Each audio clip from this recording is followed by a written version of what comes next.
So one of the things that you've integrated into the design of the outside space is external lighting. What sort of challenges do you face by putting in the armoured cable, and where do you look to put the exit points for the lighting, and what sort of contrast and lumens do you go for?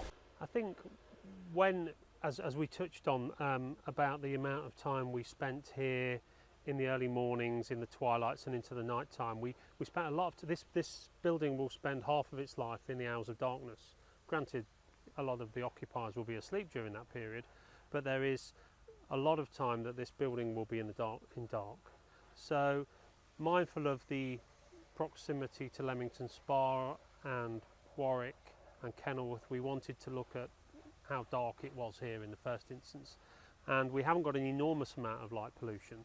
So what we've gone for is very subtle lighting on the facade of the building to pick up the architectural features, but then with such a beautiful driveway and the woodland grounds, we've gone for careful illumination of the trees as a backdrop to the edge of the site. So the edges of the site will be illuminated. We've just picked out specific trees that we're going to uplight, not overly bright. There can be, one of the early designs which was put forward, which Yvonne and I rejected, was for a string of bollards up the drive. And I said, well, why do we want bollards up the drive?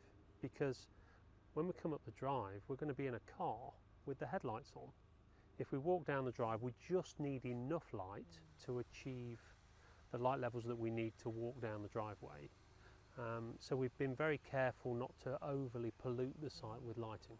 Yeah, I think it's quite important as well for the wildlife protection to have very bright lights in the natural habitat at night is not such a good thing. So we try to keep the lights very soft and yes, enhancing the trees, but not frightening away the wildlife, which is quite important from a planning perspective. So a nice, subtle, discreet illumination of the periphery of the border of the site. Just because there's 4 acres here in total, isn't there? So it just brings that perimeter of the grounds to life. We've got lots of features on the site that will, I walked around with Matt and we looked at, we actually looked with a physical light at where it was good to light things, and just that whole idea that just the right amount and not too much. Is the strategy we've used, and we've gone for light fittings that are about the light rather than the fitting. So quite where we have got some bollard lighting around the house, we've gone for timber bollards that wash light downwards towards your feet, because of course where you want to see is where you're putting your feet. So we've been very, very thorough with that process.